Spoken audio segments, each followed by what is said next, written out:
High hello student, hello everyone, welcome to you, welcome again in Bongo Pathshala.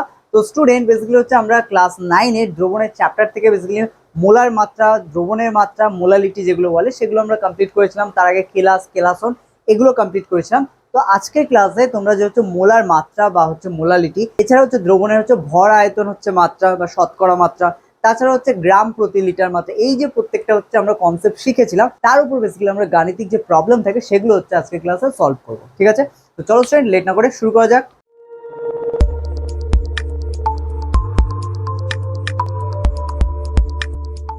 তো student আমাদের আজকে হচ্ছে এই প্রবলেমটা হচ্ছে দেওয়া আছে। তো বেসিক্যালি কি বলেছে আমরা একটু পড়ে নিই। বলেছে 150 ml। ওকে, আচ্ছা এটা আমরা একটু সুন্দর করে এক করে দিই। তো বেসিক্যালি 150 বা 150 ml H2SO4 এর জলীয় দ্রবণে 14.7 গ্রাম H2SO4 দ্রবীভূত আছে। মানে পুরো যে দ্রবণটা সেটা কি H2SO4 এর জলীয় দ্রবণ, মানে এখানে জলও আছে, H2SO4 ও আছে, এবং পুরো দ্রবণটা কত আমাদের 150 ml। ওকে, এবার বলেছে দ্রবণের মধ্যে H2SO4 কতটা আছে, 14.7 গ্রাম। ঠিক আছে, তাহলে দেখো মোলার মাত্রা নির্ণয় করার আগে আমাদের মোল সংখ্যা নির্ণয় করতে হয়, তাই তো। এবার দেখো আমরা হচ্ছে বলেছিলাম যখন আমরা মোলার মাত্রা নির্ণয় করি তখন আমরা কি বলেছিলাম যে মোল সংখ্যা বাই হচ্ছে লিটার। ঠিক আছে, মানে দ্রবণের আয়তন প্রতি লিটারে হচ্ছে কত মোল হচ্ছে ওই দ্রাব্য দ্রবীভূত আছে সেটা আমরা বের করি, ইনটু হচ্ছে 1000 গুণ করতে হয়।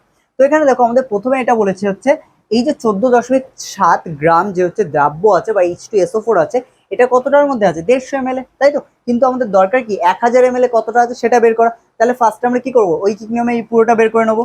তাহলে লিখবো, তাহলে আমরা লিখবো যেহেতু 3 নম্বর পয়েন্টের আন্ডারে লিখবো যেহেতু 150 ml দ্রবণে H2SO4 আছে কত, 14.4 গ্রাম, সরি 7 গ্রাম। ওকে, এত গ্রাম। অতএব 1000 গ্রামে, আচ্ছা 1 গ্রামে লিখে দাও, এই 1 ml এ 1 ml দ্রবণে H2SO4 আছে, কতটা আছে 1 ml, বেসিক্যালি কি আরো কম থাকবে। তাহলে আমরা বলতে পারি এখানে কি 14.7 বাই হচ্ছে 150 গ্রাম। অতএব যদি আমরা এখানে 1000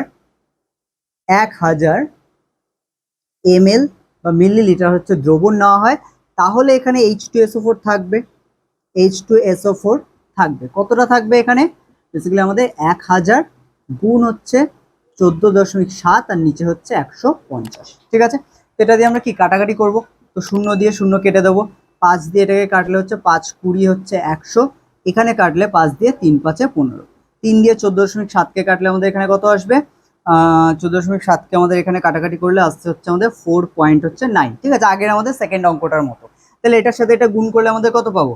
আচ্ছা এখানে আমাদের একক কি হবে, যেহেতু হচ্ছে আমাদের কি বলা হচ্ছে যে মোল সংখ্যা পার হচ্ছে লিটার, যে প্রতি লিটারে কত মোল থাকছে, 20-র সাথে 4.9 গুণ করব, করলে আমাদের কত গ্রাম আসবে, এখানে বেসিক্যালি আমাদের সেই 98 গ্রাম H2SO4 আসবে। তাহলে আমাদের 1000 ml হচ্ছে দ্রবণে কত গ্রাম হচ্ছে H2SO4 আছে, 98 গ্রাম। ঠিক আছে, এটা আমাদের কি তাহলে প্রদত্ত ভর যেটা দেওয়া আছে, কারণ এখানে আমাদের 14.7 দেওয়া ছিল 150 ml এর জন্য, সেই অনুযায়ী আমরা 1000 ml বের করে নিলাম যে হচ্ছে কতটা হচ্ছে দ্রবীভূত থাকতে পারে, তার মানে কি এটা প্রদত্ত ভর।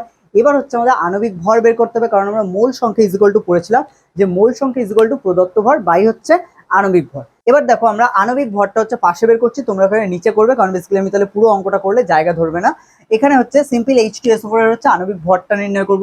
তাহলে এখানে আমরা লিখে নেব H2SO4 এর, অতএব H2SO4 এর আণবিক ভর।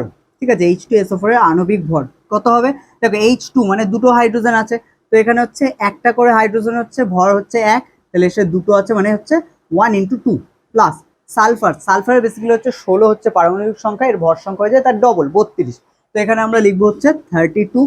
ওকে, তার সাথে আছে আমাদের অক্সিজেন বেসিক্যালি কটা আছে, 4টে, প্রত্যেকটা অক্সিজেনের জন্য 16 হয়, তাহলে 4টের জন্য 4 16 64, তাহলে এখানে আমাদের কত আসছে 64। ঠিক আছে, বা এটা আমরা এরকম রাখতে পারি 4 গুণ হচ্ছে 16। আচ্ছা আচ্ছা এটা আমরা একটু উল্টো লিখেছি, দুটো হাইড্রোজেন আছে সেজন্য 2 আর প্রত্যেকটা হাইড্রোজেনের জন্য 1, এখানে হচ্ছে 4টে হাইড্রোজেন আছে তার জন্য 4 ইন্টু হচ্ছে প্রতিটা হাইড্রোজেনের ভর সংখ্যা 16। ঠিক আছে, এটা তাহলে এটা যোগ করলে কত আসবে, দেখো 2 1 কে 2 যোগ হচ্ছে এখানে 32 যোগ হচ্ছে এখানে 4 × 16 = 64। এটা এবার দেখো এটাকে যোগ করে দাও, বেসিক্যালি হচ্ছে এটা কত আসছে দেখো, 4 আর 2 6, 6 আর 2 হচ্ছে 8, ঠিক আছে, আর এটা 6 আর 3 9, মানে এখানে হচ্ছে 98 আসছে, ঠিক আছে। তাহলে এটা হচ্ছে আণবিক ভর কত, 98। ক্লিয়ার। এবার দেখো অতএব আমরা এখানে লিখতে পারি, অতএব দ্রবণটির মোলার মাত্রা, দ্রবণটির মোলার মাত্রা, দ্রবণটির কি মোলার মাত্রা। দেখো মোলার মাত্রা কত হবে তাহলে, বেসিক্যালি মোলার মাত্রা ইজ ইকুয়াল টু কি, মোল সংখ্যা বাই হচ্ছে আমাদের, মোল সংখ্যা বাই হচ্ছে আমাদের কি গ্রাম প্রতি লিটার, মানে হচ্ছে লিটার, এখানে লিটার বলতে কত 1000 ml, এবং তার সাথে হচ্ছে 1000 গুণ করছি। তাহলে দেখো আগে আমাদের মোলার মাত্রা ক্লাসটা দেখে থাকলে তোমাদের কাছে ক্লিয়ার থাকবে যে মোলার মাত্রা ইজ ইকুয়াল টু আমরা কি বলেছিলাম, যে উপরে প্রদত্ত ভর, ঠিক আছে, প্রদত্ত ভর ইন্টু 1000, প্রদত্ত ভর কত যেটা দেওয়া আছে 98 গ্রাম, তাহলে এটা হচ্ছে 98 গ্রাম ইন্টু হচ্ছে কি 1000, ঠিক আছে। আগের ক্লাসটা না দেখে থাকলে অবশ্যই ডেসক্রিপশনে লিঙ্ক দেওয়া আছে, সেটা থেকে দেখে নাও। ওকে, তারপরে দেখো এখানে আমাদের হচ্ছে নিচে কি বসে, নিচে হচ্ছে আমাদের আণবিক ভর, এখানে আণবিক ভর আমাদের কত বেরোলো, আণবিক ভর বেসিক্যালি 98, ঠিক আছে, 98 ইন্টু হচ্ছে প্রতি লিটার, যে প্রত্যেক লিটার বলতে এখানে কি 1000 ml, তাই তো, তাহলে এখানেও আমরা কি বসাচ্ছি 1000 বসাচ্ছি। তো এখানে দেখো 1000 1000 কেটে যাচ্ছে, পড়ে থাকছে 98/98, মানে এটাও কেটে যাবে, আলটিমেটলি পড়ে থাকছে কি আমাদের 1, ঠিক আছে।